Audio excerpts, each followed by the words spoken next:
What is up, hooligans? Happy freedom. Welcome to another episode of Coffee with Hooligans, where we try to make the news suck a little less. I appreciate all of you guys being here. If you're over on Rumble, hit that like button. See if you can get us on the front page. Gonna read through the schedule really quick, and then we'll go ahead and check on all the chats. So let me know how you're doing. Then we'll go ahead and get everything started. First, I want to remind you guys, if you would like to join the website, right now is the time to do it. Click that link at the top of the link tree and register for your... Oh no, that's the old speech. I forgot that link's gone. It's gone. But either way, if you go purchase a membership, you can watch the live, you can post in Hooligans Alley, and you can go hang out with all the hooligans in the group chat. Go join now, and you can watch today's live on the website and get the full experience on the very first day. We'll be starting off most likely with this press briefing that we're waiting on. She is supposed to be live 3 minutes ago. We'll see how that goes. But our first video of the day is titled 8 Texas Counties Issue Disaster Declaration Ahead of Solar Eclipse. There's a bunch of people all excited about the eclipse. I don't get excited over that stuff because I've always been told in Michigan you can't see any of this shit. So it doesn't matter to me. But either way, we're going to cover it because there's people excited about it and whatever. Then we have a video titled Arizona Sheriff Slams KJP's Garbage Answers About Liberal City's Soft Crime Policies. Border crossers are out here murdering people or trying to murder people, and then they go to jail, and then they get out the next day for cashless bond. Usually, if you're looking at murder charges or attempted murder charges, you don't even get bond. So you got that border crosser privilege going on. That's what it looks like. Then we have a video titled Migrant. No, it's not a migrant. Border crosser deported 7 times and charged with murder in Ohio. That just happened. Then we have a video titled Chicago Border Crosser Centers Facing Tuberculosis and Measles Cases. So they're just, not the regular kind of border crossers. They're the disease kind. So, they're bringing their bioweapons over here. That's nice.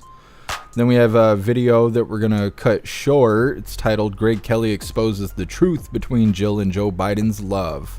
And it's like an 8-minute video, but most of it we already know. I just plan on playing the first part where it shows Jill acting like a fucking asshole as if she was president or something like that. I don't even know why she gets interviewed. Who cares about Jill Biden? I sure as hell don't. Either way, we're going to show her looking like an asshole. And then our last news video of the day is titled Oklahoma Group Protesting Thursday's Execution of Death Row Inmate Michael Dwayne Smith. I don't know, they don't want him to be executed because what if he's not guilty? I don't even know what he's in jail for. But either way, that's going to happen. And then I just realized I did not find a funny video of the day because I'm actually having a fucking terrible day right now. I've only slept 35 minutes since you've seen me last. I have lots of taxes, and Klaus Daniels destroyed all of my plants in the house. So all my sugar snap peas that I was excited to go and grow over the next few months is now destroyed. Hopefully the pepper plants are not destroyed. It took everything I had to not throw Klaus Daniels off the balcony this morning, and it's been a fucking shit show ever since. So anyways, we're currently waiting on KJP to stagger out from behind the curtain there. We're going to flip through the chats really quick. Whoops. We're going to flip through the chats really quick, see how you guys are doing, and we'll see what KJP's up to. And if she's slow and late and doesn't want to come do her fucking job, we'll just move forward and we'll just do other things. So anyways, what is up, everyone over on jeffmaclive.com? What's up, Annette? What's up, Zero? What's up, Matt? What's up, 10 Man? What's up, Snooks? What's up, Astral Hammer? And what's up, Hair Juicer? Happy freedom, you hooligans. What is up, everyone over on Rumble? Mr. B New, you were first today. And I appreciate you, Mr. B New. What's up, Cheeseburger O? What's up, Az Russell? What's up, Cody? Happy freedom. What's up, Pumpkin? What's up, Puff and Stuff? What's up, Plastic Quack? Happy freedom. What's up, Gran? Let's see. What's up, Paul? What's up, Star X? Appreciate you hooligans being here. What's up, Elisa? What's up, JT3? Cody, I thought you were already on the membership program. Either way, thank you so much, Cody, for joining the membership program over on Rumble, and welcome to the family. You're officially a hooligan, and I appreciate you, Cody. Thank you. Let's see. What's up, Matthew? Happy freedom. What's up, Fanatical? Let's see. Happy freedom, you hooligans. What is up, everyone over on Kick? What's up, Patriots for Life? Happy Freedom. Thanks for joining us over on Kick. And what is up, everyone over on Twitch? Matt, you're omnipresent. I appreciate you. What's up, Jack? Jack. Appreciate you being here. What's up, Tony Rich? What's up, Sean and Vision? Happy Freedom. Dropping the old man Walter in the chat. Don't drop him too hard. He's frail. Robert, you were first today over on Communism Tube. Appreciate you racing in the chat. What's up, Toy Mafia? What's up, Gregory? What's up, Lion's Heart? What's up, Texas Gal? Happy Freedom. What's up, Proud Patriot Girly? What's up, Mute? What's up, Colleen? What's up, Eddie? What's up, Daryl? Appreciate you hooligans being here. Let's see, Mute. Well, it can only get better. I think it could still get worse, but we're getting near the bottom of the barrel. Eventually, it'll just be only up from here. That's what I kind of feel like for the presidential nominees. It's Trump 2024, but at this point, you could just have a blindfold on and throw a dart at whatever vote it is, and as long as it doesn't land on old man Walter, it's probably going to be a better choice. Well, either way, KJP is taking her sweet damn time. Klaus Daniels, you destroy one more thing in this house, and I'll evict you from this side of the ground. Fucking bastard. Okay, so anyways, we're going to move forward before I rip the little bits of hair I have left out of my skullet. We're going to start off with this first video because KJP is burning my patience. This first one is titled 8 Texas Counties Issue Disaster Declaration Ahead of Solar Eclipse. I know everybody's all excited about this stuff. It's whatever. Something to do, I suppose. And I guess it's only supposed to last like 4 minutes at very longest, but whatever. Go enjoy yourself if you're going to participate in that. First, I want to remind you guys, we got these American Hooligan t-shirts. You can get it in black and white. You can get it with red bars. You can get it with blue bars. Comes in shirts for men, shirts for women, tank tops for men, tank tops for women, coffee mugs, stickers, dog tags, pullover hoodies, zipper hoodies, and more. Definitely go check out all the merch on the merch store. We got lots of designs, lots of items. I will post the link while we're watching this first video. We're also just 4 days away from the Great American Solar Eclipse, and right now people in its path are racing to prepare for all of the incoming crowds that this is about to bring in. The path of totality carving right through the central and northeast United States, from Texas to Indy, New York to Maine, with hundreds of thousands of people expected to head to communities big and small all along the track. Officials are scrambling to figure out traffic and accommodations, logistics for this thing. Stephanie Haynes joins us live from Kaufman, Texas, right near Dallas along that path. Stephanie, I know you spoke with community leaders. What's their game plan here for getting prepared? Yeah, Marky, good morning. To put it simply, it is all hands on deck, because where I'm standing right now, they have about 4 minutes of totality. So this makes it the premier location to watch the eclipse. And they are expecting 200,000 people to arrive here in Kaufman County, roughly doubling the population in just a few short days over this weekend. And that sort of population increase can really put a massive strain on emergency and law enforcement services for a smaller county like this. And hence, that's why they gave out that disaster declaration, which sounds intense, but really what it does is it makes available to authorities the ability to pull in extra resources, extra people, extra technology to help boost cell service, or even issue a curfew if things get out of hand. Resources covers everything from law enforcement, fire departments, EMS personnel, and equipment, their vehicles to respond. We can request additional DPS, highway patrol support. Texas Highway Patrol saying they expect 1 million visitors throughout the state, which means potential gridlock on major thoroughfares like I-35. You can see here at least 8 counties have issued disaster declarations, the majority in the central part of the state, including Travis County, which includes Austin. And at last check, officials there say hotels are at 77% occupancy, rental cars, though, at 100% booked at the Austin airport. And then 30 miles away from me in Dallas, one of the biggest cities in the path of totality, city leaders announcing 99% of hotels in the central business district are sold out. Hertz, the rental car company, is telling AAA that bookings are more than 6 times higher now than they were last year.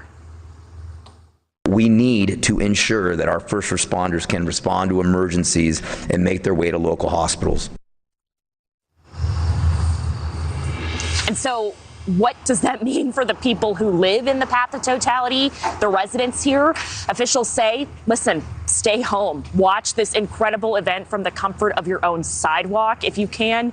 But be prepared. There's going to be a lot of traffic, as we keep saying. Maybe stock up on gas and stock up on food for a few days. And then, Marky, the biggest, most important thing that we are watching right here in Texas is the weather, which the National Weather Service at last check says it's going to be cloudy. But we are still a few days out, so we're crossing our fingers, Marky. I was just going to say, cross my fingers. I'm finding all the wood to knock on this morning that that cloud coverage moves right on out of the way. Stephanie Haynes, thanks so much. This is going to be awesome. Thanks for watching, everybody. Okay, that's something.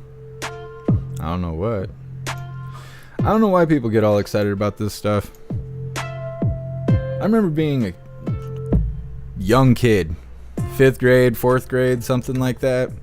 And I remember everybody talking about an eclipse that was going to happen that time. And it's weird because I swear every time there's an eclipse, they act like it's the only one you're ever going to see in your lifetime. So, oh, it's so special, big deal, stuff going on. Wear special glasses or go fucking blind. Let's make a big deal out of it. And then I found out that it only lasts 3 or 4 minutes. And it's like, so wait a minute, you're going to spend all that money, you're going to go out there and potentially wreck your vision to go stand with a bunch of dirty people that you don't like to be with any other time, so you can go stare up at the sun for 3 or 4 minutes. I don't get excited over rainbows either, because that's kind of the same fucking thing to me. Now, I don't get it. I don't know. Maybe it's something great when you experience it and you want to keep experiencing it. I don't really know, because like I said, where I live in Michigan, you don't get to see any of that stuff. So they sell it. You like if you go to Walmart right now, they have Eclipse glasses that you can purchase. But as you just seen on the map, it's not even going over us. You have to leave the state to go see it. I'm not doing that. To go watch 3 or 4 minutes of the sun being blocked out, it doesn't matter to me. I don't know. But like I said, if you're going to participate in it, make sure you have a good time. We need more reasons to celebrate each other and all of that, so I'm not lifting a finger for it, but either way, I guess it's something to do, right? I think it's kind of interesting that they're doing this disaster declaration stuff. I understand why they do it. It's so they can have access to extra resources and whatnot. Like if they decide to bring in the National Guard, they can, because they've already made the declaration for it. I don't know. The stuff that I think is really interesting is how they're going to activate CERN during the eclipse, and NASA is supposed to shoot 2 rockets into the moon or something during the eclipse, and all this other weird government stuff is going on during the eclipse. But I will be here at the house filing my fucking taxes probably, because I don't think I'll ever get done with it. We'll see how it goes. KJP is still not on stage. I don't know what she's doing. Gotta be careful what I say, because fucking YouTube is watching me right now. They're watching me very closely. Let's see if I can check the White House. She's the only thing left on the schedule. There was... oh no. There's 2 other events happening. She's the only thing happening right now, so I imagine she'll come out any minute now, but probably have enough time to get onto this next one, and it's kind of related to KJP anyways. So this next one's titled, Arizona Sheriff Slams KJP's Garbage Answers About Liberal Cities, Soft on Crime Policies. But first we're going to read through the chat, see what you hooligans think about the eclipse. And then I got an eclipse right here. Yeah, looking at pictures and stuff, I don't know, that's enough for me. Maybe we'll make a tab, and if you guys go watch the eclipse, you could post your pictures, and that'd be pretty cool. But I don't know, I'm not getting bent out of shape that I can't go see it. Here, Juicer, I watched the lunar eclipse during sunrise. It was trippy seeing full moon revealed top to bottom. I bet, Hair Juicer. I'd go see it. If it was happening outside, I'd probably go outside and go see it. But I wouldn't go to an event. I wouldn't pay money. I wouldn't tell everybody, oh, let's, come do this with me. Like, I wouldn't do all that. It's only gonna last 3 or 4 minutes. I take pisses that last longer than that. So, I don't know. I'm just not impressed. Not impressed for whatever reason. Zero, an eclipse is kind of neat, just an unusual occurrence. Yeah. Astral Hammer. I hope they don't do anything messed up, like some kind of disaster just to abduct children like they did in Hawaii. and other disaster events. Yeah, Astrohammer, I'm not really sure if they're gonna actually try and pull something. If anything, I feel like it's a money thing. Like, I bet those they said the hotel rooms are already 70% booked. I bet they're paying double, triple normal prices right now because of the way it is. Like, price gouging going on because there's an event happening. And so I kind of feel like maybe the declaration thing is a part of that, because it may affect their budget for next year. You know, because they'll say, oh, we needed this much more resources this year because of the eclipse and we couldn't afford manpower. So next year's budget, we're going to have to boost the budget just in case we need more money for resources of influx from people coming from outside of town. You know, so this is like the city trying to make money off of this event, budget-wise. So I don't know. I could see something like that. I don't know if they're necessarily going to try and pull like a false flag and stuff. I've seen somebody asking, like, is this going to be some Project Blue Book stuff? It could be. A lot of people are speculating that's why they did the demon faces. Remember, we covered the article or whatever a few days ago that was talking about how if you start seeing demon faces in people, that you now have a demon face seeing disease or a virus or something. You got something's wrong with you because you can see demons now. And so people are saying, like, is this going to start when the eclipse happens? Are people going to start developing these demon-seeing diseases and stuff? So, I don't know. I think I'm more interested in the conspiracy theories that are floating around the whole eclipse thing than the eclipse itself. Here, Juicer G's, this is silly. Yeah. Like I said, if you're going to do it, then great. You know, make a good time out of it, but I'm not lifting a finger for it. 0, partly cloudy in Indy so far. Yeah, that's how it is here. It's been overcast for like 3 days, and I think it's supposed to stay that way for the rest of the week or whatever. 0, it's going right over you. Well, hopefully it'll clear up, and then maybe you can see it. Astrohammer, with everyone looking up in the sky, maybe the government will execute Project Bluebeam so they can dress up all the aliens to abduct some of us and probe us where the sun don't shine. Maybe that's why they're trying to make everyone gay. Maybe that's why they're trying to do the rainbow stuff. Is that way if the aliens probe you, you like it, right? You're being groomed for the aliens. That way you're just like, yeah, give me another.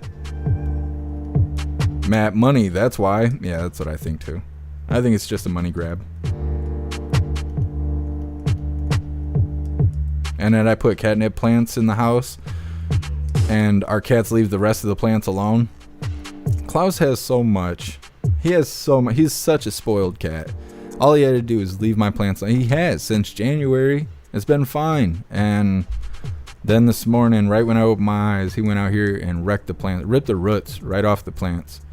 I had to lock myself in the room because I was going to skin him alive. I'm very weird about respect. And even if it's a cat that's disrespecting me, I'm just like, dang, I want to break you in half like a Kit Kat. He almost was a Kit Kat. Snooks, people in those towns are going to make money renting parking spaces in their yards. Yeah, you're right, Snooks. I've been to music festivals that are like that, where all the neighboring houses and stuff near where the festival is taking place, they got cars in their front yard. They're charging $25, $30 a parking space and things like that. There's people making knockoff Eclipse glasses right now. So you got to have like a specific kind of glasses in order to see the eclipse. Otherwise you'll wreck your vision. And I really can't do any of that. My eyes are so bad from doing this job. But there's people out there that are counterfeiting those glasses that look like the real deal, but they don't actually filter out the right kind of sunlight. And so you'll be looking at the sky going fucking blind. And the problem with looking at the eclipse is when it burns your retinas, you can't feel it until after it's done. So while you're damaging your vision, you don't even know that you're damaging it until afterwards. If you go watch the eclipse and later on in the day, like hours later, your vision is blurred or warped, like if you were looking at a pencil, it'll have a warp in the middle of it. That means you burned holes in your retina, and if the damage is bad enough, it'll be permanent. Nah, I'm not leaving the house for that. Not me. What's up, Chrissy Star? Happy freedom. Matt, Demo Ranch is having a big party, 3-day event. You know he'll film it and play it online. Yeah, Matt, that'll be cool.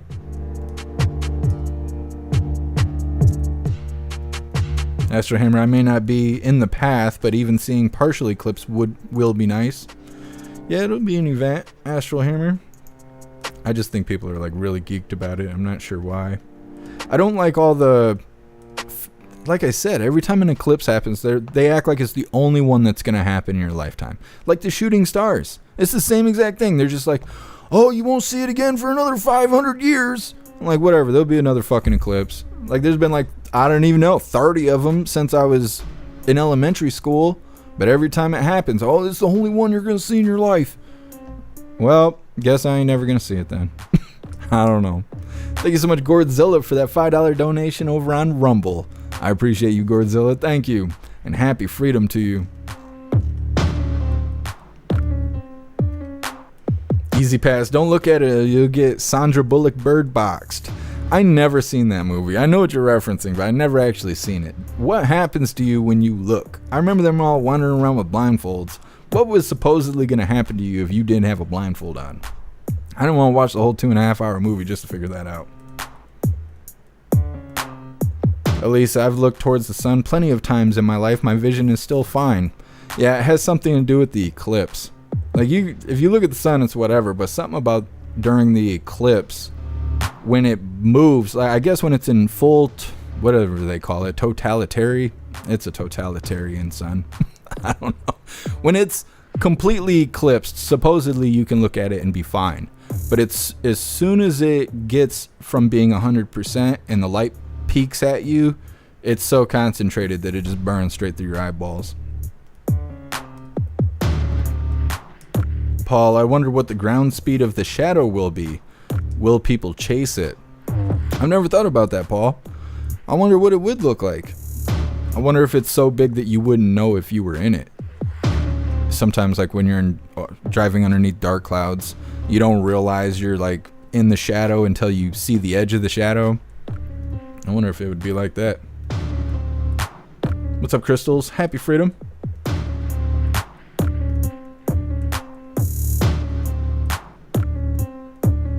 Crystal's been hitting us with soft programming.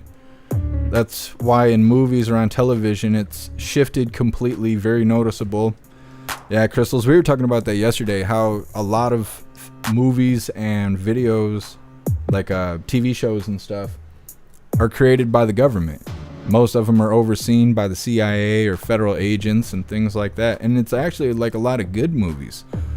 But it's the real deal. It's all being controlled by the government so they can program us. What's up, Dot? Happy freedom. Baldy Rocks, the egg in the window still has blown off. Wait a minute. Still is blown off from the wind and is sitting in the yard now. Well, as long as it's still there. I think it wants to get found. That's what's going on, Baldy Rocks. The egg is trying to get found. Mr. B knew General Klaus chicken for dinner. Yeah, he's lucky. He's lucky I got self-control because I was losing my marbles. Like, I woke up, took a pee, only slept 2 hours, so stressed about my taxes that I have to try not to throw up. Because if I throw up, then I can't talk on the live because I burn my vocal cords out. And I come out here and 3 months worth of fucking plants are just scattered all over the living room. It's like, I was not happy, I can tell you that. Matthew, don't be hurting Klaus, he's hurting me. Nobody gives a fuck about that. Nobody cares about that. It's only when I get mad that everybody gets bent out of shape. That's exactly how it is at the apartments. These cocksuckers, they come marching down the hallway and banging and booming. I go out there and I lock my door too fucking loud and people start making complaints. I'm like, okay. I'll stomp so hard I'll knock everybody's fucking pictures off the wall. Don't you push me. I will be the biggest asshole you've ever seen. Giant, big, giant, gaping asshole. What's up, Cashflow? Happy freedom. Cashflow, you're right in the path for full... I can't say that word. Totalitarian. Totality? Is that what it is? Totality? Full totality? Well, that's cool, Cashflow. You don't have to move to see it. What's up, Kirk Allen? Happy freedom. So for real, when I was younger and seen an eclipse without sunglasses, it would explain my bad eyesight. It could be, so for real. I mean, I've been told that my whole life, don't look in an eclipse or whatever, it'll burn your eyes out. But I actually looked into it yesterday because I knew we would be talking about it sometime between now and the eclipse happening. So I was trying to look into it, and that was the biggest thing, is that you don't even know that it's happening. You'll just notice problems with your vision. I have lots of floaties in my eyes. I don't know why, but it just is. I think it's part of getting old. But I wonder, if I was to look at the eclipse the right way, would it burn all the floaties away but not damage my vision? I don't know. I got bad luck. I shouldn't try it. What's up, Grey Wolf? Happy freedom. Here, Juicer, I was able to watch the last one through the clouds with a weld hood. I want to say I read something saying that there's enough filters in those welding hoods that you can use them to look at an eclipse. I'll look it up real quick just to see. But I swear that I've heard that before. Welding hood eclipse. Let's see if it's fact or fiction.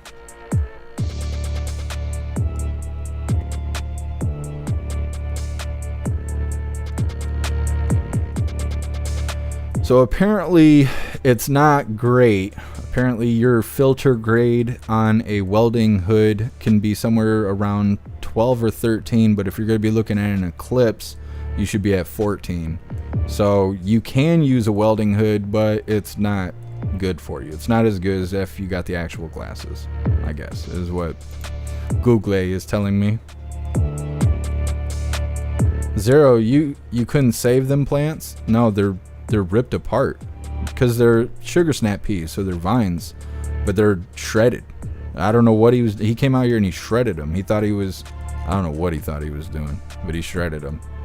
I don't want to think about it. It makes me want to punch him right in his little cat face. Anyways, this next one, KJP, you ain't coming to work today or what? I guess not. Anyways, this next one's titled Arizona Sheriff Slams KJP's Garbage Answers About Liberal Cities' Soft on Crime Policies. This is talking about how border crossers are being charged with attempted murder and all this other stuff, and they get out of jail on cashless bond. It must be nice to have that border crosser privilege. Because if Americans get hit with attempted murder or anything like that, you don't even get a bond. Most of the time, you could not have enough money to get out because they won't even give you a bond. But if you're a border crosser, you get to murder Americans and get free shit and wait on your free house. It must be nice. Department of Homeland Security, meanwhile, re-arresting 3 of 8 illegal Venezuelan migrant squatters in New York City. They were arrested just last week on gun and drug charges. They returned to the squatter home in the Bronx, though, after they were released without bail. One of the migrants had been charged with attempted murder just last August. Fox News' White House correspondent Peter Doocy grilled the administration on why such dangerous offenders keep being released back into the community. Watch. There's been a story in New York, an 8-person crew of border crossers found with drugs and guns. 6 of them now are out on bail. Does President Biden think policies like that are making the country safer? Anyone found guilty of a crime should be held accountable. We have been very, very clear about that. Do you guys think that some big cities in this country have liberal DAs that are too soft on crime? We welcome local law enforcement support and cooperation in apprehending and removing individuals in this country who pose a risk to our national security or also public safety. Oh, my God. Talking points while people are getting murdered and stolen. Immigration authorities have lodged a detainee request for the 4 other migrant squatters being held in local custody. One still is on the loose. Joining me now is Pinal County, Arizona Sheriff and U.S. Senate candidate Mark Lamb. Great to see you, sir. Thanks very much for being here. Your reaction to all of this as KJP is giving Peter Doocy talking points. They're such garbage answers, and they are exactly that, Maria. They're talking points. Thanks for having me on today. We deal with this every day. You know, we go out, we do our job, we find these people that are breaking the law and people that are coming into this country illegally breaking the law. We put them in custody only to have the judges and the government release them back into our communities. Places like New York are dealing with this every day, Boston, the liberal cities. And Peter Doocy's question is exactly right. Why are we continuing to let these people go in these soft on crime areas? Because it's putting Americans at risk while we're doing it. Well, the Democrats want to say that there's not any additional crime from migrants. It's not migrant crime. You're on the ground there in Pinal County in Arizona. Are you seeing migrant crime? Look, you see it every day. For them to say that this is not happening, that's just not true. Look, there are good people that come into this country, albeit they're not doing it the right way. But in amongst all of them are also bad people. And the liberals refuse to accept and acknowledge the fact there is bad people coming into this country. Our job in law enforcement, if I got to stop 9 good people to stop that one bad person, that's my job. I'm expected to do that by the American people. And so is the federal government. We expect ICE, DHS, and all of these people to hold them accountable. Yeah. The good men and women do a great job. The judges are failing us. The federal government's failing us. Michael Balboni, jump in here because we are seeing a serious impact from all of these migrants with regard to the pressure on big cities, but also crime. What are you seeing? So right here in New York City, what you're seeing is the impact of gangs, Venezuelan gangs in particular. And they come with all sorts of different crime elements. One of the things we don't really talk about enough is the fentanyl crisis. Well, what's happening now is that the Venezuelan gangs and other gangs are using drugs and money through the network of the immigrants. You know, to the sheriff's point, there are a lot of good people who are trying to find a better life. That's true. But there are, in this population, a real serious criminal element that we're not able to really go after because we don't know where they are, where they're coming in, what their relationships are. And that's a huge problem going forward. The sheriff's absolutely right. You know, there are people that you need to go after, but you have to stop everybody to be able to get those people. Right. And Sheriff, that's what we want to really zero in on, the fact that we don't know who's coming in. Like I said, that border crosser privilege must be nice. I'm sure they walk around looking at us like a bunch of idiots. They wouldn't let their country get invaded. They wouldn't allow it if a bunch of outsiders were coming in and burning their shit down and killing their people. They wouldn't like that. I'm sure they look at us like a bunch of idiots because we're just sitting here watching them take over our country and we're not doing anything about it because there isn't anything we can legally do because the government's against us. It's no good. Well, I don't know what's going on with KJP. I keep checking the live, but she ain't walking out on it. Either way, next up we have border crosser deported 7 times, charged with murder in Ohio. It's coming up next. But first I want to remind you guys, if you would like to participate in Free Speech Saturday, make sure you post all of your memes either on Gilded or on jeffmaclive.com. Just hop on the group chats on either platform. You'll see the tabs labeled memes. Drop what you got and we'll shout you out as we're making Saturdays more fun. We'll read through the chat and then we'll get on to more border crosser crimes. I wish they would stop calling those people migrants because that's a real spit in the face to the people who actually migrated here. There's so many people that come to America because they want a better life and they jump through the hoops and they get interviewed by the FBI and they go through all this bullshit and it takes forever and it takes a lot of money. And then after they finally get through it and they get the green light, they get to legally come here and join the rest of us in this American dream. And when you just call an illegal border crosser a migrant, you're just spitting in all those people's face who did the right thing. They did the right thing. They wanted to be a part of this and they did what they were supposed to do in order to be a part of it. And I welcome all those people because America is the greatest country in the world. And so if they want to come here the right way and, you know, be a part of it, that's great. That's great. But if you want to break into the country and stuff, you guys know we got guns, right? You've seen cops, and we don't know how to behave ourselves here in America. Why the fuck would you want to break into our country? When the police are watching, you're safe. But when they're not, and Americans get bored, you're in danger. Like, that's how that works. I mean, it's just like the situation on the subway. You know, they're cruising down the thing, and the guy's like, you come here to beat up cops? Why don't you beat up me? And look how that went. It was a fucking disaster. And it's happening everywhere, and it's only going to get worse. And these assholes are getting out on cashless bond. Wait till you hear this next story. This guy's been deported 7 times. He's here killing Americans. He just keeps coming back. It's no good. First, we're going to read through the chat. And if KJP doesn't come out here pretty soon, I'm going to end up cutting off YouTube because I can't let YouTube hang out too long because they always want to give me fucking strikes and shit. What's up, Cadillacs of Freedom? Happy Freedom. Appreciate you being here. What's up, Mr. Beansy Beans? Reading through. Matt, yet we're supposed to trust a cheap pair of 3D glasses from the gas station. Yeah, Matt, I agree. I don't know why it's like that. They act like you can't look at the sun during the eclipse or you're just going to permanently go blind. And then their answer is to buy little paper sunglasses from the gas station, like you're saying. It's goofy. The whole thing is goofy. It's all about money. That's the reality. It's all about money. Because otherwise, you know, it'd be more official. Probably people wouldn't care, honestly. If there wasn't a whole lot of attention brought to it, people wouldn't care. Like I'm saying, like a rainbow or a sunset. It's not really any different. It's just something that happens. It's just what is getting commercialized. Like, hey, we can make a lot of money off of this. I mean, Ludington's kind of like that in the summertime. They say Ludington's sunset on Lake Michigan is one of the best views in the world. And they say that so you'll come look at it. And while you're looking at it, well, they were trying to sell you some ice cream and some glow sticks and all this dumb shit so you can go look at the sunset. Like you ain't never seen a sunset in your life. It's commercialism. That's all it is. Bobby, it'll burn your retinas. Yep. It'll shoot your eye out. It's like on A Christmas Story. Guess some J. I can't read it. Fucking YouTube's here. Guess some J. That's a good one. That's a good one.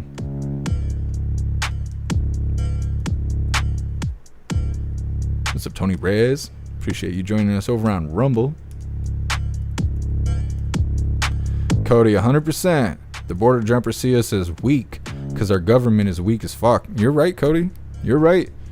Like, those people are not sissies. Those people coming across the border, those are not avocados. Those people are used to fighting each other for food and shit like that. Seeing people get killed in the streets. That's a normal day for them. Eat food right off the bottom of their dirty feet, right? They're just used to living like that. Meanwhile, we're all being conditioned to become avocados. These two things don't mix. This is oil and water going on. No wonder they're murdering Americans. Americans are turning into fucking avocados. They're becoming asexual and shit by cutting their wiener off. It's no good. Well, it looks like KJP decided to come to work today. So go ahead and get this pulled up. Got this individual up here. I don't know what he's shaking his head at. He's probably just trying to get his butt plug adjusted. Anyways. After KJP comes staggering out. Oh, we got Peter Ducey. We still got 4 more news videos. I'm going to see if I can find a funny video while we're doing all this, since I forgot to do that. And it's important. We need funny videos. Let's hear some murmuring. What color is she going to wear? Drop it in the chat. I'm thinking pink. I'm thinking she's coming out in pink. Her pink stinks. God, I'm in a bad mood today. I'm gonna try and pull it together.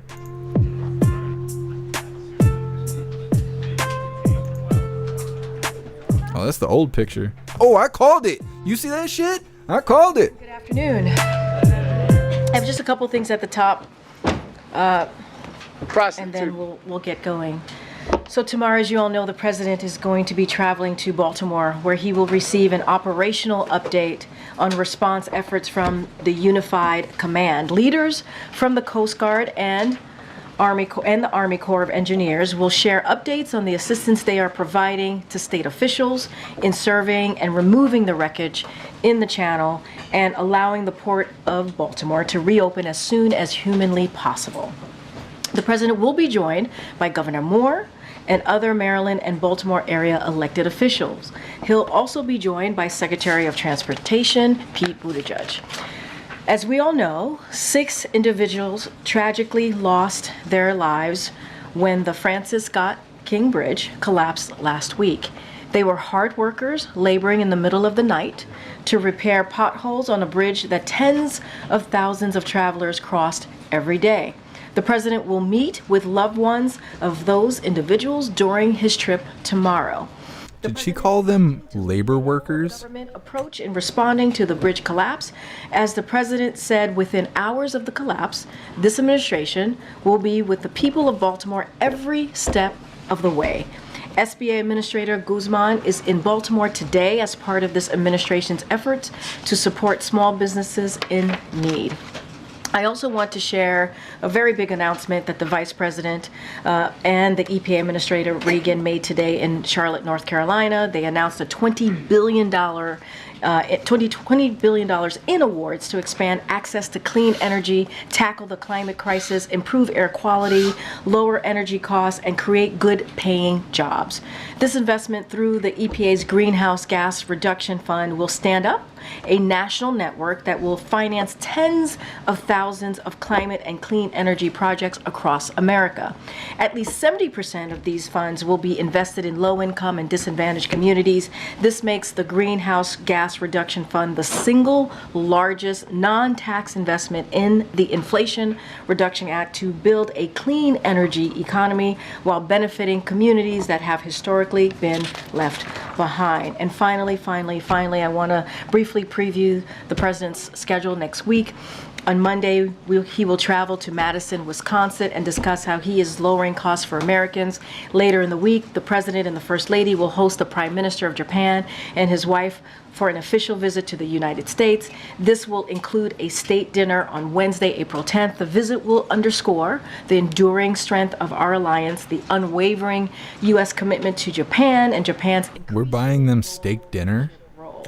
On Thursday, We can't afford steak dinner. President Biden will host Prime Minister Marcos of the Philippines, Prime Minister Kishida of Japan at the White House for the first trilateral U.S.-Japan-Philippines Leaders Summit. In addition, President Biden will host President Marcos for a meeting at the White House on April 11th to review the historic momentum in the U.S.-Philippines relations. Thank you for your patience. With that, the Admiral is here to talk about the President's call with Prime Minister Netanyahu and any updates that we have. It sounds like she called him the eye roll. He is the eye roll. Good afternoon, everybody. Obviously a busy day here. I do want to take a moment just at the start to recognize the 75th anniversary of the NATO alliance, greatest military alliance in the history of the world. And you all saw the statement from the President earlier today celebrating this historic milestone. Now, for 75 years, the NATO alliance has stood together for freedom and against aggression, provided an unrivaled bulwark of security that has helped protect the American people. And during that time, our NATO allies have come to our aid in our time of need, with NATO forces serving alongside ours in Afghanistan. Today, NATO is larger, stronger, it's more relevant than ever before, thanks in no small part to the President's leadership. We look forward to building on all that progress in July when we host our 31 NATO allies here in Washington, D.C. for the next NATO summit. Now, as I'm sure you're all aware, the President had a chance to speak with Prime Minister Netanyahu earlier today.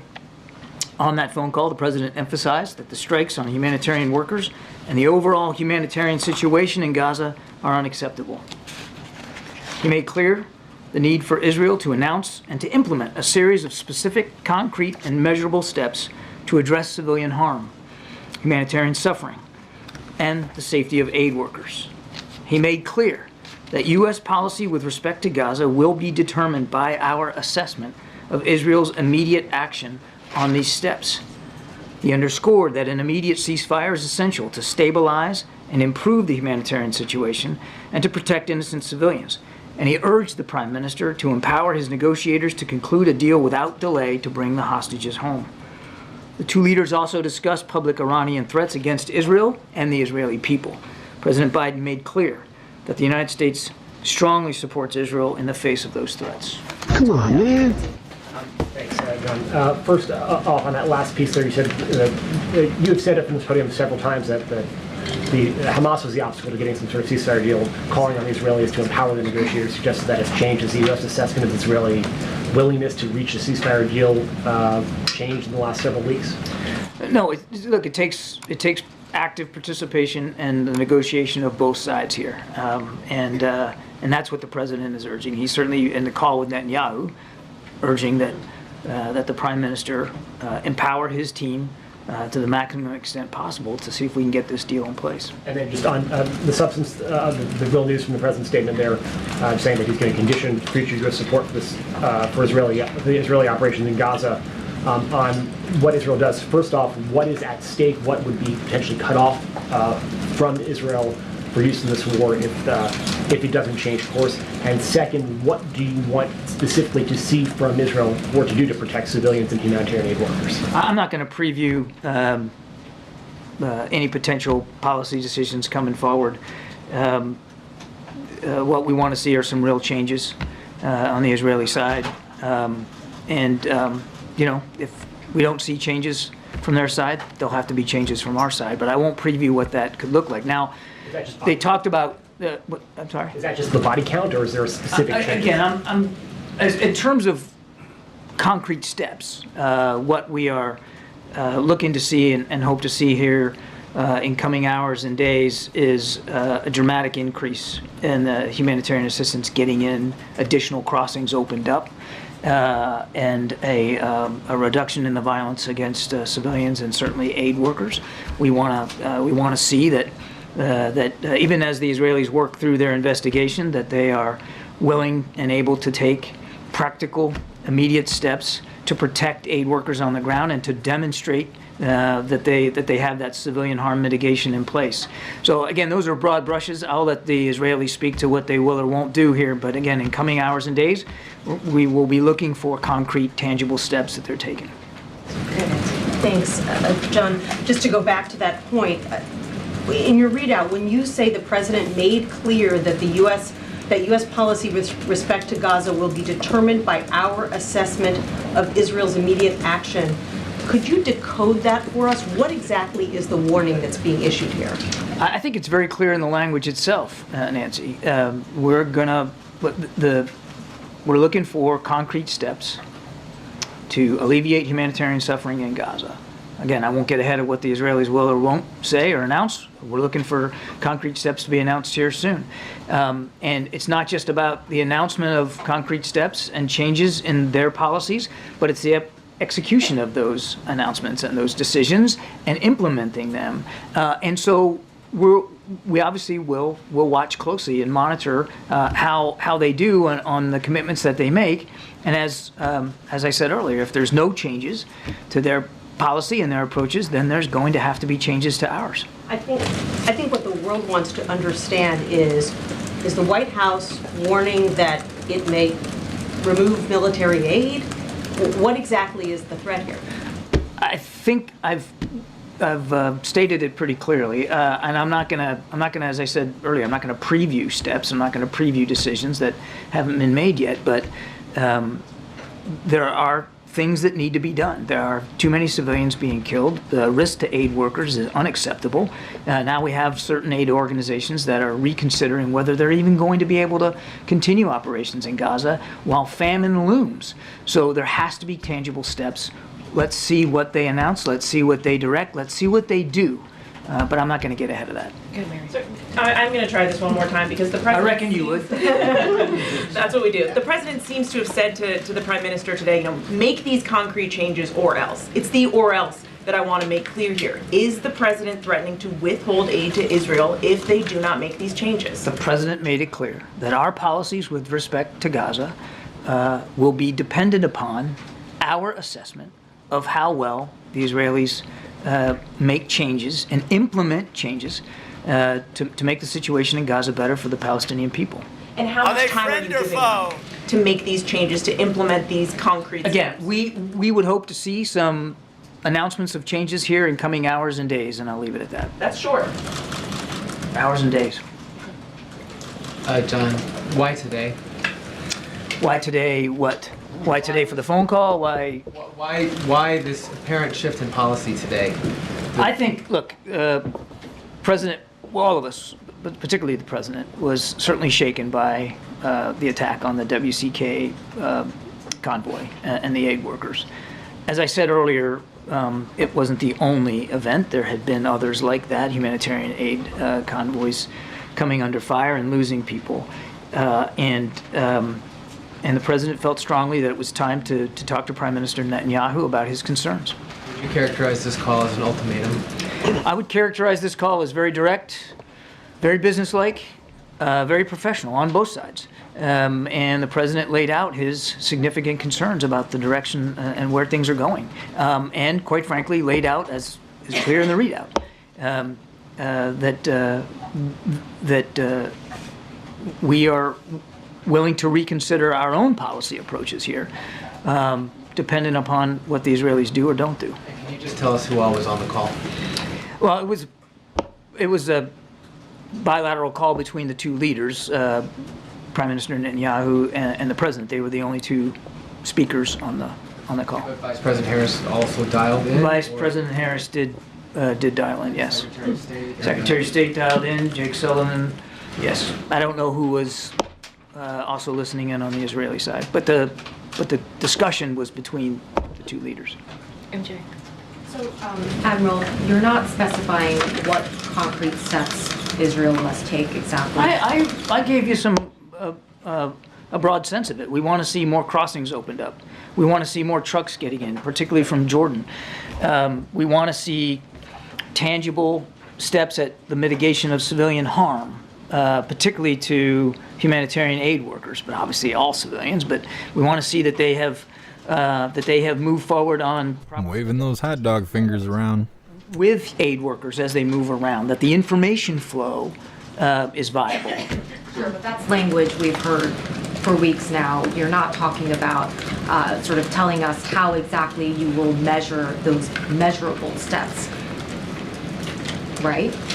What I said was, what had happened was, we're going to examine our policy approaches based on our assessment of the way the Israeli side modifies their behavior, modifies their policy and decision-making processes. And so, first of all, let's see what they say they're going to do, and then let's watch and see how they execute to what they say. And I don't want to get ahead of them on what they plan to say about the changes they're going to make. But we'll base our policy decisions based on an assessment of how they execute to their policy decisions. And you're not talking about what potential U.S. policy changes are on the table. Can you say whether the president shared that with the prime minister on this phone call? The president made clear that absent changes in the protection of civilians on the ground, absent changes to the volume of humanitarian assistance getting in, absent any movement on a ceasefire that will allow hostages to get out and more aid to get in. He seems smirking because everybody in the room knows he's just talking out of his ass. To reconsider his own policy choices with respect to Gaza. And one of the 7 aid workers was obviously a dual American citizen. Did the prime minister offer the president an apology? I'll let the prime minister speak to his side of the conversation. I would note that the Israeli Defense Forces, their Southern Command commander, has made a public apology for the strike. And there was no mention of Rafah in this readout. Can you talk to us about how, if that did come up, and how that might have been discussed between the two? This conversation was focused primarily on the need to get a temporary ceasefire in place, the need for there to be a pause in the fighting, so that we can get the hostages out, humanitarian assistance, the need to see that steps are being taken to learn from this strike and to make changes in the way civilian harm is mitigated from an operational perspective. And they did spend time, as the readout makes clear, talking about the very public threats from Iran to Israel. And the president, as I said, made very clear to the prime minister that the United States' support for Israel's ability to defend itself from a range of threats, not just Hamas, remains ironclad. Good, Danny. Thanks, Kareem. Thanks, Admiral. Just a couple of things. Firstly, how long did this call last? It was about 30 minutes or so. And just going back to, Jeff's question about the, why this sort of change in tone? I mean, has there been growing frustration on the part of President Biden that previous messaging to Prime Minister Netanyahu just doesn't seem to have gotten through? Yes, there's been growing frustration. Thank you so much, Kareem. John, one question on Israel and another on Venezuela. We saw in the past President Biden pushing Netanyahu to protect civilians, but how much words really matter here when on actions the same day of the attack on the humanitarian wards, the U.S. was approving more bombs to Israel? We are now 6 months into the war. How much the U.S. actions are actually encouraging Israel to not do enough to protect civilians? Yeah, look, I'm kind of glad the question came up because I would tell you, when I've seen press reporting, about the arms sales and that kind of thing, and I would just remind you that with the exception of the immediate 2 months after the attack, we haven't really sent emergency aid and military assistance to Israel. There was in the first couple of months. But what you're seeing here is the result of a process of foreign military sales to Israel that takes years. And a lot of this material that's been reported publicly was notified to Congress many, many months, if not years ago, and are in the train to get to Israel. I think it's important to remember, as I tried to mention in the last answer, that Israel still has a lot of threats it faces. I mean, we're all focused on Hamas, and I understand that, but they still face active threats throughout the region, including from Iran. And the United States still has an ironclad commitment to help Israel with its self-defense. And so a lot of these articles, including the 2,000-pound bombs and the F-35s, those are things that have been long in the train and not tied. The foreign military sales process was not tied to this conflict. Can I have one more on Venezuela quick? Because yesterday Nicolás Maduro enacted a law creating a province of Venezuela in Guyana, and he accused the United States of building secret military bases in Essequibo. So what is your reaction? And is the U.S. considering build a military base to support Guyana to defend their sovereignty? There's no plans for a secret military base. And we've said many times that there's an 1899 arbitral ruling about the border between Guyana and Venezuela, and we want both sides to respect that ruling and to do it peacefully. Thank you. You said we would hope to see an announcement of changes. I'm wondering if that is just hope, or is it an expectation? Is it based on a commitment? We expect that there will be some announcements coming from Israel in the coming hours and days, but I want to respect their right to manage that process on their own. Okay, and was there any update given by the Prime Minister on what exactly happened with the World Central Kitchen envoy? They didn't talk about the actual strike in great detail. The Prime Minister did reiterate, as his military has reiterated, that this was on them, that the investigation was concluding, that he looked forward to seeing it, and that he would take appropriate actions to make sure something like that couldn't happen again. I mean, they did, obviously they talked about it, of course, but did they go through point by point the investigation's findings? No, because I think the Prime Minister's office is still evaluating the actual investigation results. And just to try to get a technical understanding, as you described the very long process of supplying arms to Israel, if this contingency isn't met and there is a change in U.S. policy, how easy or hard would it be to slow down or change shipments to Israel based on current law and all of the requirements and all the things you just described? Yeah, again, I don't want to get ahead of where we are. Let's see what the Israeli side does and says and what they implement and where they go before we talk about actual policy decisions. And I'm certainly not going to close down decision space for the President of the United States. He gets to make those decisions. But, I mean, obviously, as Commander-in-Chief, and yes, foreign military sales certainly is supported by legislation, but there are certain authorities that you can do to manage that. But again, let's not get ahead of where we are. This is really about seeing what the Israelis say they're going to do and then act on those changes. Okay. Admiral, has the U.S. lost its leverage with Prime Minister Netanyahu? You know, I keep getting this question about leverage. Israel's an ally and a friend and a partner. And the president believes strongly and has for his entire public career in the security of the Israeli people and the longevity of the Israeli state. And that's not going to change. I can say unequivocally, and I don't think the Prime Minister would mind me saying here, that in the call today, the Prime Minister reiterated his thanks to President Biden and this administration for the support that we have continued to provide Israel. It's long-standing. It was before the 7th of October, and it is now. And that support's going to continue. But again, with respect to Gaza, we need to see certain changes. And if we don't, then we'll have to consider changes to our own policy. But it's not about leverage. It's about the relationship, and it's about the credibility. I would even say the unique credibility that this particular president has in Israel and with Israeli leadership based on his long public service of support. When you talk about this relationship, do you think the Prime Minister is really listening? It was, I think it was evident in the phone call today. It was a good discussion, direct, no question. a good discussion, and I believe the president made very clear his concerns, and the prime minister acknowledged those concerns. In terms of the timing of this call, we understand that this call was set up after the strike on the World Central Kitchen workers. Would you say that this call was a direct result of that? Was that the reason behind the call? Yes. And then one last thing. Response to Jose Andres, Chef Andres says that the convoy was deliberately targeted. Any response from the U.S. on that? Again, I haven't seen the Israeli investigation. Just go away, Kirby face. Themselves. Tired of hearing your bullshit. Just go away. That there was no deliberate targeting of WCK and Chef Andres. They're working their way through now an independent follow-on investigation, which I understand is very, very close to complete.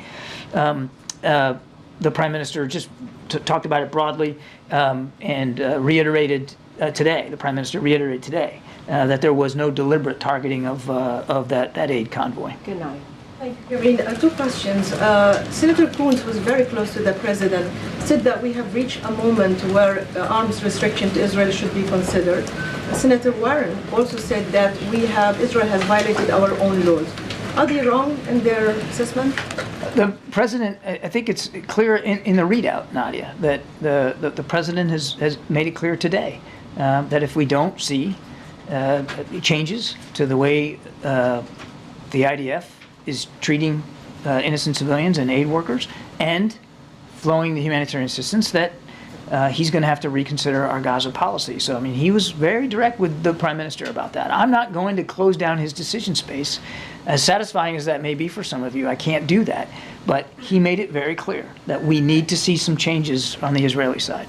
I want to ask you about a very disturbing investigative report by an Israeli journalist who said that is the White House aware of an AI program called Lavender that's been used by the Israeli army to target operatives in Gaza in what they call a kill zone, where this program has only 20 seconds of human supervision, and it led to the death of thousands of women and children in Gaza.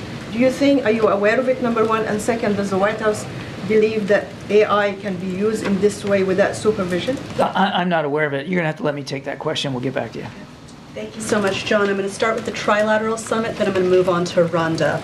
First of all, looking ahead to the Trilateral Summit next week, what are some of the priorities? And we recently heard the Filipino ambassador say that the U.S., Japan, and the Philippines are going to start joint patrols in the South China Sea very soon. Can you confirm that and give us any details? I believe the Pentagon will have more to say about that this afternoon. So I don't want to get ahead of. He hit us with the double Gave us a double. Doubly. With our allies in the Indo-Pacific. We're looking forward to this trilateral summit next week. I think it'll be very, very important. As you know, we have self-defense treaty commitments with both countries. And so the chance to sit down with both his Japanese and his Filipino counterparts is something the president's very much looking forward to. There's an awful lot to discuss. Certainly the tensions in the South China Sea are not going away. That was an issue that was raised in the president's call with President Xi just a couple of days ago. And so there's an awful lot to talk about there. Cool. Then on Rwanda. Cool. I'm going to ask a multi-part question. Cool. I did not think my answer was cool, but I appreciate it. It's a small country, doesn't get a lot of attention, but President Biden has decided to send President Clinton to observe the 30th anniversary of the genocide. What message does this send to Rwandans who are understandably upset about President Clinton's lack of action when the genocide was happening? Secondly, what message is President Clinton taking to President Kagame, who's been in power since 1994 and has become increasingly authoritarian? And then finally, in 1998, President Clinton pledged the Rwandan people that his administration was going to work to identify triggers of genocidal activity so that something like this never happened again. Do you think Washington has improved on that front in the last 30 years? I believe, I can't speak for every administration between 1998 and today, but I can tell you that President Biden absolutely takes those responsibilities very, very seriously, particularly when it comes to genocidal threats, wherever they occur around the world. And he's very grateful that President Clinton has agreed to lead the delegation for the 30th anniversary. 800,000 people slaughtered in that conflict. And our hearts and our prayers go out to the families of the survivors, of those who were killed. Just a dreadful situation. And again, the president's grateful that President Clinton has agreed to go down there and represent the administration. Good, Phil. Thank you. I have two questions, one on Israel and another on China. At this point in the conflict, does President Biden believe that a military victory against Hamas is possible for Israel? Obviously, that's going to be up to the Israeli Defense Forces and the Israeli government to determine. As I've said many, many times, it's difficult to eliminate an ideology with military means, but you can absolutely, through military means, decapitate their leadership, dry up their resources, eliminate their infrastructure, their ability to operate, store weapons, train troops. I mean, all of that stuff can be targeted with military means. But as I've also said, and you have to keep it in the context of this call, it matters how you do that. It really matters a lot how you do that. And it's the how that the president was focused on today, and the way these operations are being prosecuted. And Oh man, Walter hasn't been focused in 20 years. Civilian aid workers and innocent Gazans. And then Xi reportedly told President Biden during their summit in San Francisco that Beijing plans to reunify Taiwan with mainland China. Did the Chinese leader bring up similar sentiment in their call the other day? And if so, what was President Biden's response? Certainly Taiwan came up in the context of the call. There's not a single discussion that we don't have with senior leaders in the PRC where we don't talk about Taiwan. Of course it came up. I won't characterize President Xi's comments, but I can tell you that President Biden was very, very clear that nothing's changed about our one China policy. We don't support independence for Taiwan, but we also don't want to see the status quo changed in a unilateral way, and certainly not by force. Okay, a couple more. Go ahead, Jared. I know you said that Rafah wasn't the point of this conversation and it wasn't discussed a lot. Does that mean that is still sort of a separate issue that's going to be sort of an ongoing discussion between U.S. and Israeli officials? I don't know if I'd call it separate. It wasn't a focus of this call. The call was, as I answered to MJ, it was really about the humanitarian situation and changes we need to see.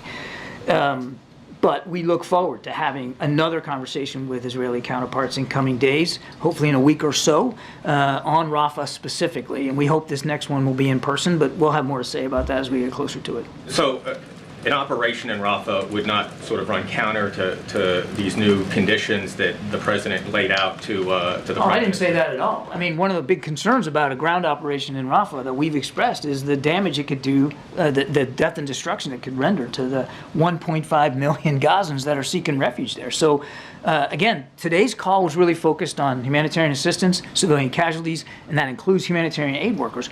You can't talk about Rafah and the possibility of operations going after those Hamas battalions in Rafah without also talking about the humanitarian situation down there, which is dire. Yeah, Brian. Thanks a lot, Admiral. Does President Biden agree with Donald Trump that the Israel's war against Hamas is taking a long time? I'm not going to compare the president's views to Mr. Trump. I think you can understand. I need to stay. That's President Trump, piece of shit. We have expressed our concerns about the manner in which operations are being conducted, and the speed and the energy with which we want to see changes to the way those operations are being conducted. And I think I'd leave it at that. Does the president think that Israel's war against Hamas is taking too long? The president believes that they have a right to go after the Hamas threat, which is still viable. And the president made it clear again today that we support, and we will continue to support, not just philosophically, but tangibly, Israel's right to defend itself against a range of threats, and certainly that includes this fight against Hamas. But again, I want to reiterate what I said earlier. It's not just the threat of Hamas that Israel's facing. They are facing broader threats throughout the region, including directly and publicly from Iran. Peter. Thank you so much, Get Some J, for that $10 donation over on Rumble. Thank you so much, Get Some J. I appreciate it. About an Iranian plan to attack inside Israel within 48 hours. I'm not going to talk about intelligence matters, Peter. I think you can understand. But they did talk about a very public and very viable, real threat by Iran to Israel's security, and I think I need to leave it at that. It's really as far as I can go. On October 7th, President Biden said, "My administration's support for Israel's security is rock solid and unwavering." That is not true anymore, correct? No, it is true. Still true today. How is his support unwavering, but you're also reconsidering policy choices? Both can be true. They cannot be true. They're completely different things. No. I'm sorry. He is wavering. No, come on. How is he not wavering? Come on now. As I said, and as it says in that readout, we made clear, and he made it clear to the Prime Minister in his call, that our support for Israel's self-defense remains ironclad. They face a range of threats, and the United States isn't going to walk away from helping Israel defend itself. That said, you can say all that, and you can act on that, and you can believe that, and the president does, and still believe that the manner in which they're defending themselves against the Hamas threat needs to change. And that is the conversation that we had today. But both things are true. Our support is ironclad and consistent. It's not gonna stop. It's not gonna waver. But he's looking like Jim Carrey for some reason right now. Some policy changes we might have to make if we don't see policy changes out of Israel. Yes. How is that unwavering? It sounds like you guys are trying to have it both ways here. No, I don't know that I can. But we are going to make all these changes because we don't support Israel. I didn't say we're going to make changes. I said we need to see how Israel responds to the humanitarian crises in Gaza and how they respond to the protection of aid workers. I think we can all agree. I think you would agree. You don't want to see innocent civilians killed or targeted, do you? You don't want to see Gazans starve. You don't want to see famine in Gaza. What does that have to do with you contradicting yourself? You're a policymaker, and you're talking about policy changes. That is not what you were talking about on October 7th. Because when things have solid and unwavering.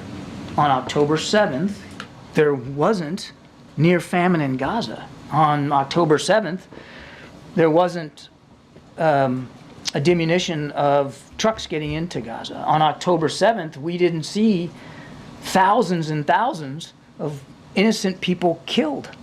I mean, I could go on and on. We're talking about a conflict now which is dang near at 6 months here. This weekend, 6 months. And it has changed over time. And what the president's message today was, we need to see some changes in the way Israel is dealing with that threat.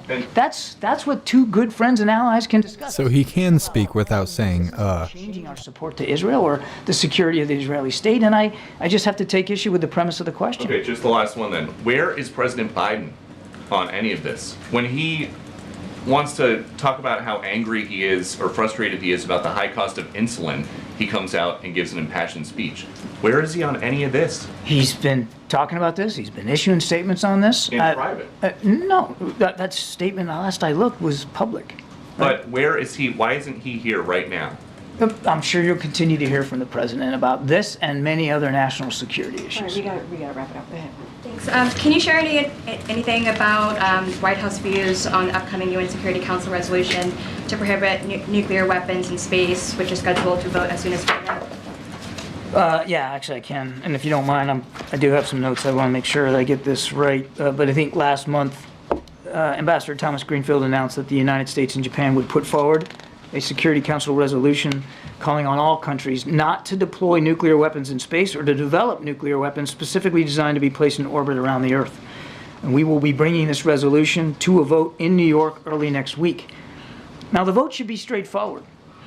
The Outer Space Treaty, which has been signed by more than 130 countries, including Russia, PRC, and of course the United States, prohibits the deployment of, quote, nuclear weapons or other kinds of weapons of mass destruction, end quote, in orbit, period.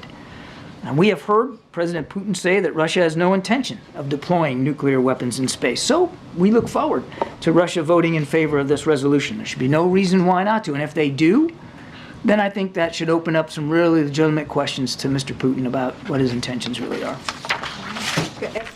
Well, that's really interesting considering the White House just requested that NASA forms a time zone for the moon. He says that that there should be a ceasefire And then the next, after a comma, it's he urged Prime Minister and power negotiators to conclude a deal without delay.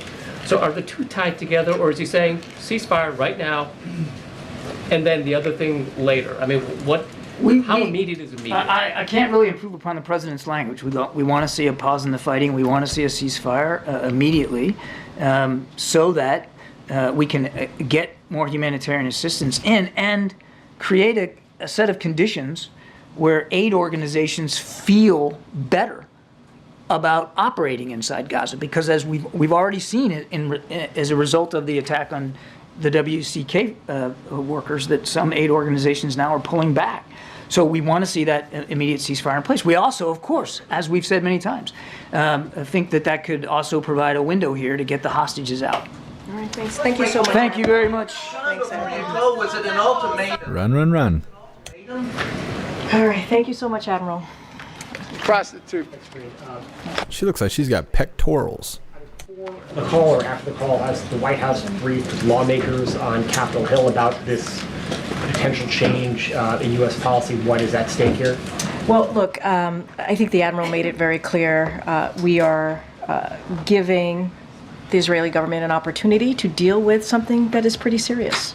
Humanitarian aid workers who are, we saw this week being killed. I think we talked about, we've seen that more than 200 humanitarian aid workers in the past several months.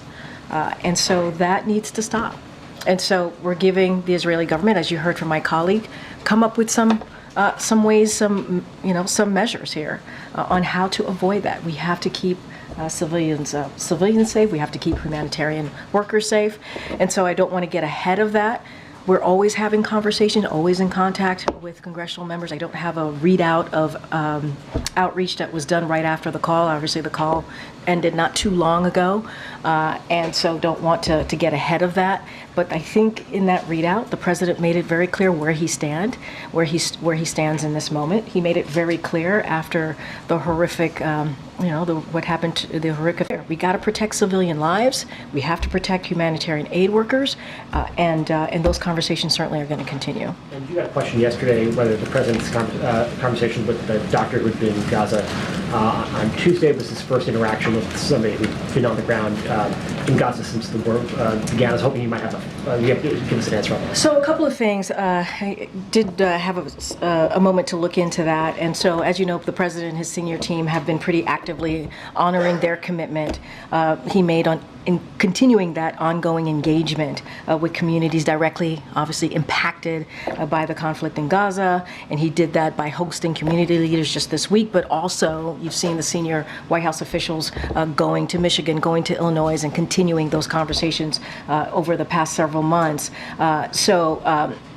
Look, and we believe that by going across the country and hearing directly from community leaders in numerous states, that we're keeping that ongoing commitment. And so, look, and so I can share that, but I also want to be really careful because we do want to keep our commitment in keeping these conversations private, and that includes the attendees. But that was the first time that the president has interacted with anybody who'd been on the ground, correct? So what I can say is, I have not checked in on that, right? I want to be really curious. No, but I think 3 doctors coming to the meeting yesterday, and laying out their first account. I think that's important, right? So we were able to share that information with you. 3 doctors who've been in Gaza and were shared directly with the president what they have seen on the ground. That matters, right? It's so want to be very clear about that. Look, we are going to continue to keep our commitment in hearing from folks in the communities who have been directly affected by this. That's been our commitment from very early on. We understand how painful this is for many. We understand how important it is to hear directly from Americans. This is what the president wants to do. He's a president for all Americans. He has said that continuously on any issue. And on this issue, it is important to do that as well. And then yesterday you got the question that the president had been briefed on this avian flu outbreak. Wondering, is the president going to designate any sort of coordinator at the White House or the federal government to manage this? So I'm glad that you asked that question, because we do have a couple of things to share with all of you. The president has been briefed. I think I may have shared that yesterday as well. Look, the health and safety of American public is very serious. We take that very seriously. Our top priority, obviously, is to keep communities healthy, safe, and informed. What we were able to do is the White House immediately, the White House stood up a response team with relevant agencies like the CDC, FDA, USDA, to ensure that we are doing everything in our power to ensure we keep communities healthy, safe, and informed, ensure that our nation's food supply remains safe, and monitor any and all trends to mitigate risk and prevent the spread of avian flu. We are also in regular touch with those relevant agencies and receiving daily updates because, again, we take that very seriously. And this is an issue when you think about the avian flu. This is public experts, health experts, and agencies have been preparing for this for decades, for 20 years now. And so we have invested the ability to test, the ability to prevent, and to treat. And so as CDC said themselves, right now the risk to human health from this outbreak is low, but we want to keep it that way, which is why we set up this immediate response team. And so we're going to monitor, continue to monitor, and we're going to look for all relevant trends as it relates to the avian flu, and we want to make sure that we keep all Americans safe. Thank you for the question. I think it's important. Go ahead, MJ. Karine, if Speaker Johnson were to put some form of Ukraine aid on the floor and a lawmaker, say a Congresswoman Marjorie Taylor Greene, then moves to oust him, would the White House, would the president support Democrats working to keep him as Speaker? So we've always been very, very careful when it comes to leadership, and we have always said when it comes to picking the Speaker, picking the leader in the Senate, we want to let Congress deal with that. We want, in this case, it's something that House Republicans have to decide on. That's something that Leader Jeffries and his caucus have to decide on. We are not going to weigh in on that. We've been very consistent over the past 3 years, and we stand by that. Any recent contact with the Speaker's office that you could read out? I don't have anything to read out to you at this time. Obviously, our Office of Leg Affairs is in constant communication with congressional members on the Hill. And I do want to just say, and we've been pretty consistent about this, when it comes to the National Security Supplemental, that it includes all important Ukrainian aid. We believe that there continues to be bipartisan support in Congress. The Speaker needs to put that on the floor. He needs to make sure that he gives House members an opportunity to vote for that. We believe it would get overwhelming support. And we have to remember, there are lives at stake. There are lives at stake here in Ukraine. The brave people of Ukraine need the assistance from the U.S. to continue to fight for their democracy. That's what we've been able to do for more than 2 years. We got to continue that. And because of congressional inaction, we have sadly seen Ukrainians losing ground in the battlefield. And so we believe, put it out on the floor. The Speaker needs to do that. Let congressional members vote on it. We think it'll get overwhelming support, 72-29 coming out of the Senate for that National Security Supplemental. It got to move. It has to move. Lives are at stake here. Okay.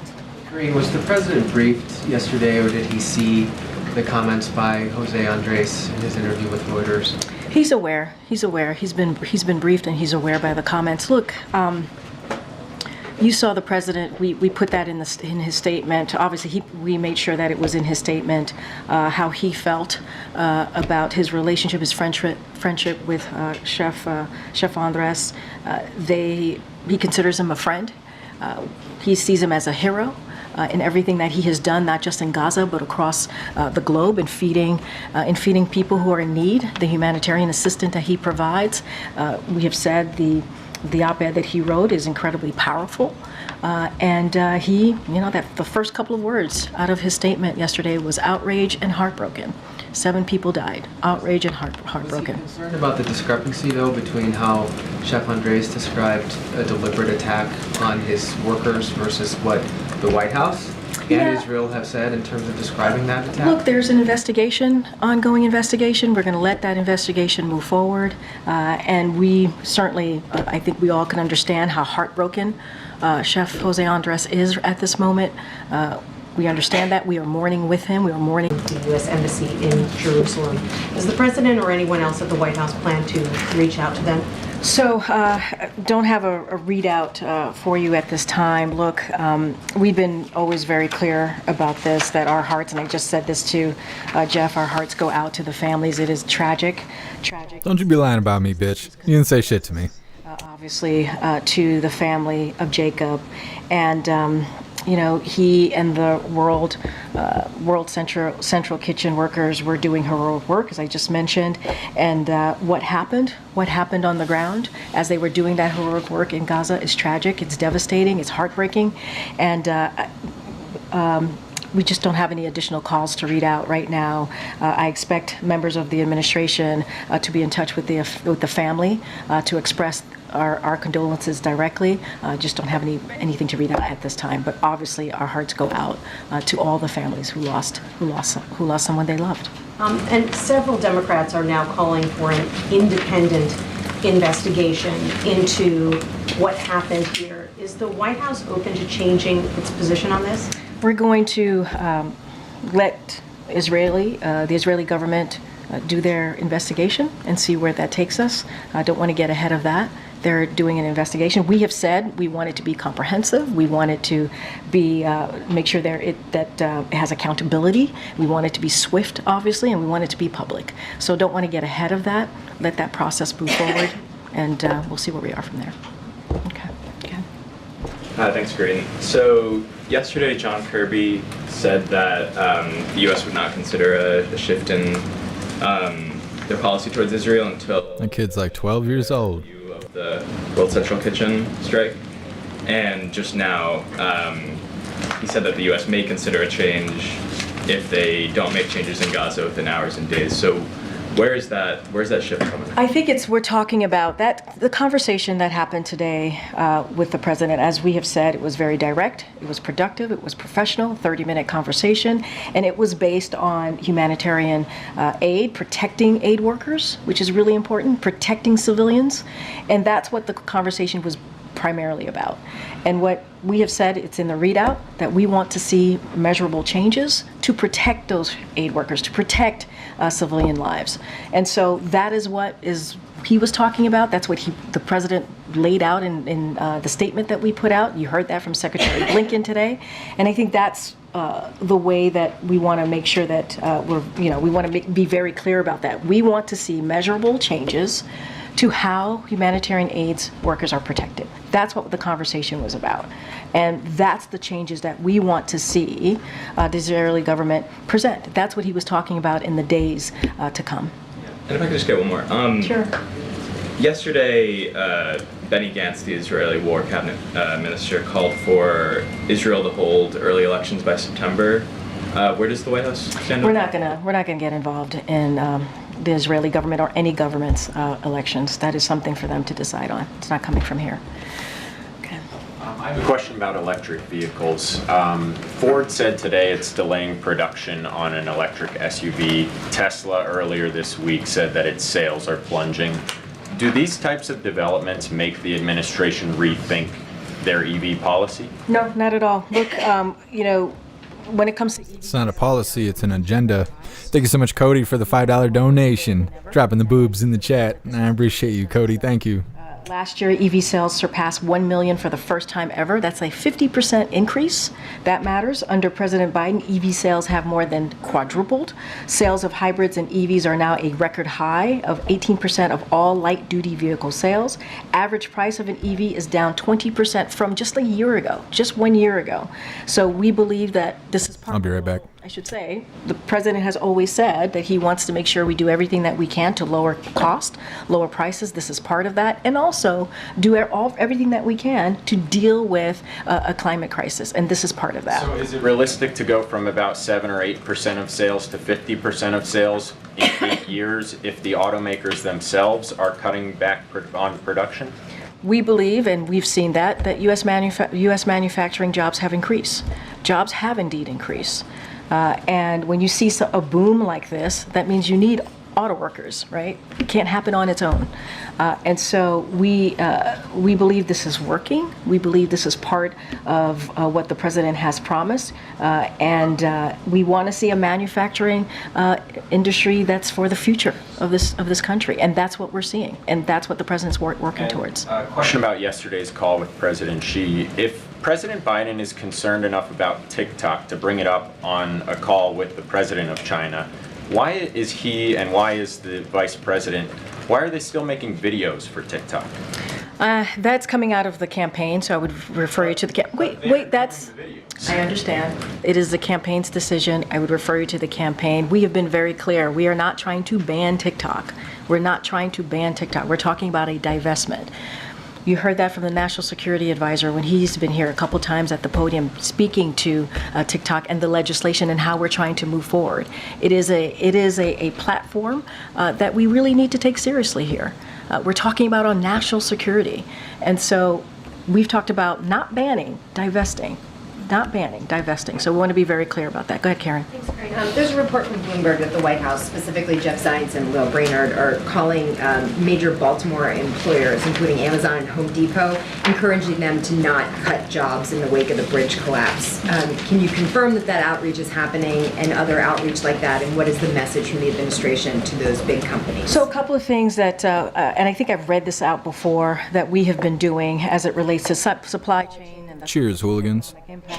The President's Supply Chain Distribution Task Force has convened multiple times at this point to analyze the impact of supply chain, which has so far been manageable, which is important. The task force worked with railroads to set up new service lines and with ports and ocean carriers to divert vessels. The SBA, the Small Business Administration, has made low-interest disaster loan assistance available to eligible businesses and set up business recovery centers to help on the ground. As it relates to your question about Chief of Staff Zients and other senior White House officials, they have called major employers in the Baltimore area, including retail chains and distributors, to encourage them to retain workers. So we wanted to make sure that we're having those important conversations for the people of Baltimore, obviously. They're also working with SBA to reach out to small businesses and are in touch with local unions alongside the Labor Department as well. So we're going to do everything we can to have these conversations with stakeholders so that we can identify any and address any potential disruptions. And so we, if anything, this should show that this is an administration that's being active and we're being proactive, obviously, in trying to make sure that we deal with any potential economic impact. Right now, as I said at the top, we see this being manageable, and this is why these conversations are critical with stakeholders at this point. Will the President have any update tomorrow for state and local officials about Congress moving forward on the funding package? So I'm not going to get ahead of the President. He, as you know, he's going to be there on the ground. We'll certainly have more to share later tonight. As I mentioned at the top, he's going to have an opportunity to engage with family members. We lost, as you know, we lost lives on that night, and the President, as he does, he understands what it means for people to have loss. He'll be there for those families, just like he'll certainly be there for the people of Baltimore. Okay. Thanks, Corinne. I had a question about the state dinner next week. I saw the White House announce today the dinner itself is going to be held in the East Room, and I was just curious. The last state dinner was held on a tent on the South Lawn. Yeah. Was the East Room chosen out of concern that protesters who have been coming after the president might be shouting out at the South Lawn? And Not at all. atmosphere? It's not the first state dinner that's been held in the East Room. I believe, if I'm remembering correctly, South Korea was held in the East Room. So I wouldn't read too much into it. Okay, I'm going to take one more. It's been a while, Korean. Okay, go ahead. Thank you very much. I appreciate you calling. I have thoughts, but I'm going to keep my thoughts to myself. Thank you very much. No, go ahead. No, you are correct. It's been a while, so go ahead. Thank you. I'd like to ask you about press freedom and then about a significant White House personnel matter. About press freedom, our government appears to be closer to potentially extraditing Julie and Assange. press freedom groups say that it appears closer to potentially extraditing. I'm wondering what the White House's thinking is regarding that matter and the potential threat to press freedom.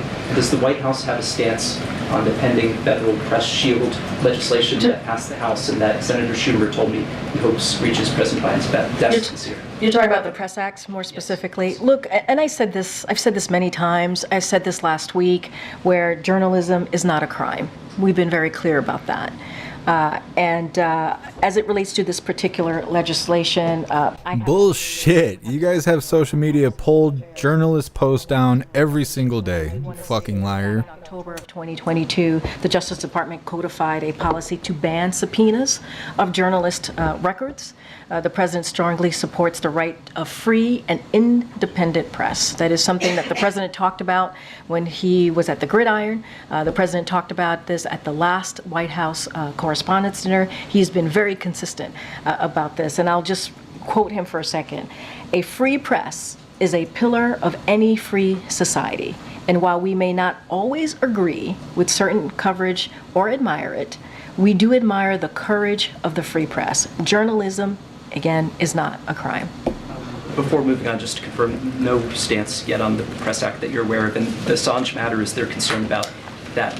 I don't have much more to share besides what I just laid out here, so I'll just leave it as what I just stated to you. Been in prison 5 years. I understand. I heard the question. I'm just not going to go beyond from what I just stated. And on the personal matter, I'd like to ask you about my reporting on Anthony Bernal, who's one of the most powerful figures in this White House. The First Lady reportedly refers to him as her work husband. 3 former colleagues have made allegations of sexual harassment against him, building on prior reports of bullying. Some of these sources have worked with you. I think you'd find them credible.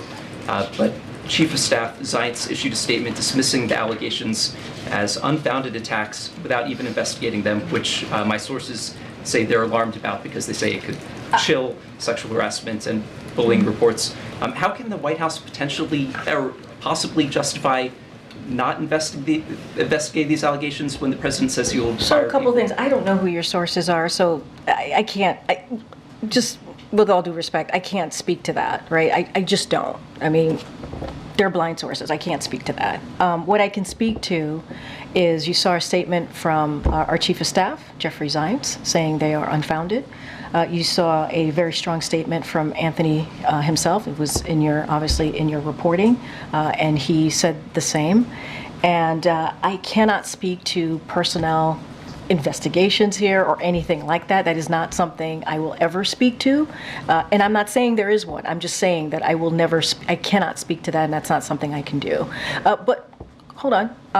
I have known Anthony for some time now. I've known him for more than a decade. I've worked closely with him, and I consider him a friend, but also a colleague that I respect. And that's basically what you also heard from Jeffrey Zients.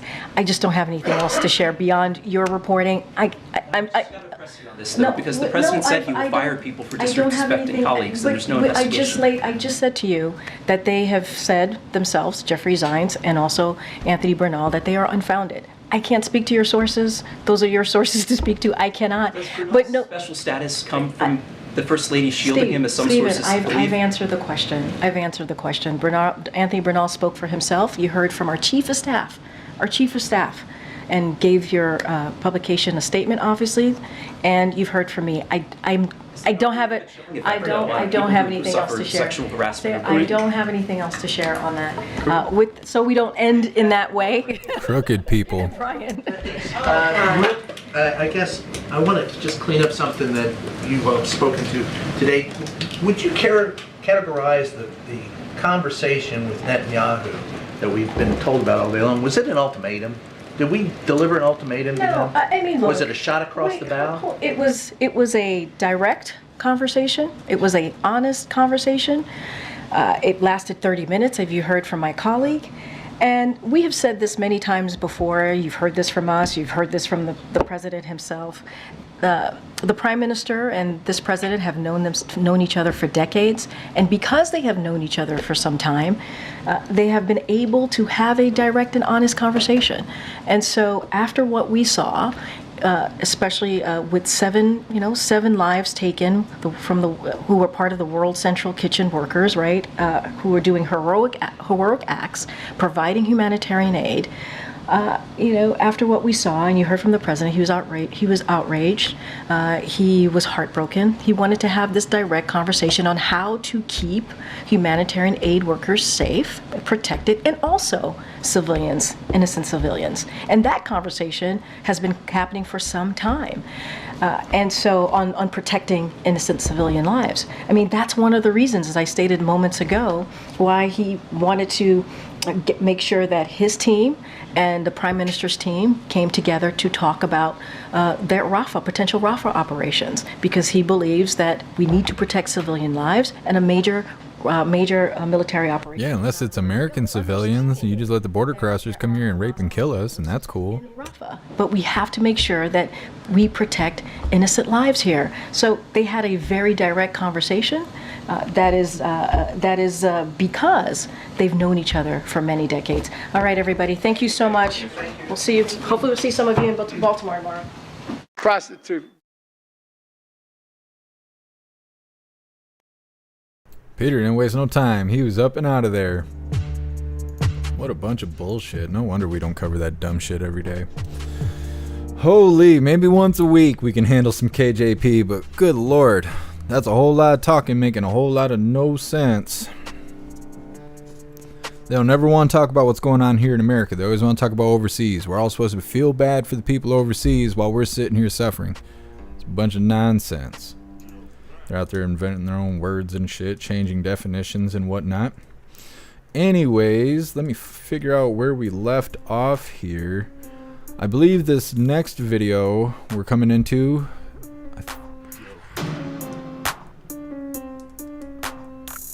Yeah, I think we covered the first border crosser video. We got 3 of them. So this next one is migrant deported 7 times, charged with murder in Ohio. It's coming up. First, I want to remind you guys, hit that like button over on Rumble and get us on the front page. We got 4 more news videos, and then I did find a funny video that is titled "Me and Klaus During Downtime." All of that's coming up next. Let me get this video pulled up here. They want everybody worried about what's going on overseas. Yeah, we got border crossers here that have been deported 7 times, and they keep coming back, not to just hang out. Oh yeah, you're right. You're right, sir. I will. You're right. Thank you for reminding me. So we are going to move into this next video. It's titled "Border Crosser Deported 7 Times, Charged with Murder in Ohio." But first, we have to cut off the YouTube platform.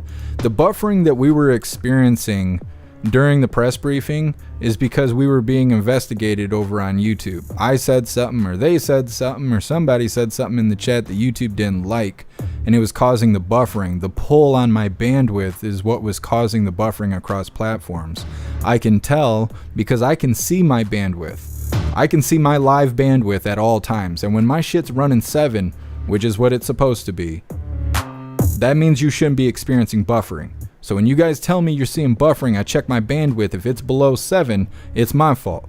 If it's not, the only time that happens where we experience buffering and it's not on my end is during censorship. And the only time we experience that is when we give any fucking attention to the YouTube platform. And that's why every single day it is fuck YouTube until they get new owners, because they're running that platform into the fucking ground. Fuck YouTube and go join Rumble. And if you want to really do some shit, go join jeffmaclive.com, because they can't kick our tower over there. But either way, I've said enough, and we're cutting off YouTube right now before we move any farther. So if you're watching on YouTube and you would like to continue watching the live, use the Linktree link in the description and make your way to either Twitch, Kick, Rumble, jeffmaclive.com, or Twitter, because we're ending YouTube right now.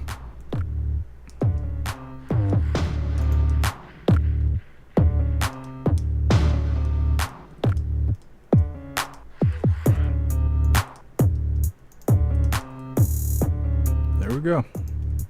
That's that. Now we can finally move into the rest of our news, now that we got communism out of here. Good nice. Thank you guys for reminding me that.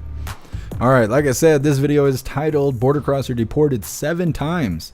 Now he's being charged with murder in Ohio." It's no good. Right now, this man is charged with aggravated murder after a body was found in an alley just north of Cincinnati. The Hamilton Police Department says Furman Garcia Gutierrez is an illegal immigrant who's been to jail nearly a dozen times, deported 7 times. They say he used at least 7 names and 3 birth dates since his first arrest back in 2001. A sheriff saying these are all of his mugshots, at least, right here on the screen, the ones that they know of. Nick's here with more on this story. Nick, what more do we know about the suspect, and how does he keep on getting back into the United States? Marky, good morning. Your second question first. How does he keep getting back into the U.S.? According to Sheriff Richard Jones, Furman Garcia Gutierrez entered the U.S. illegally multiple times and went through the U.S. legal system more than once, now with tragic consequences. Garcia Gutierrez is now charged with aggravated murder, and in last week's press conference, Sheriff Jones said the illegal immigrant turned murder suspect has been deported from the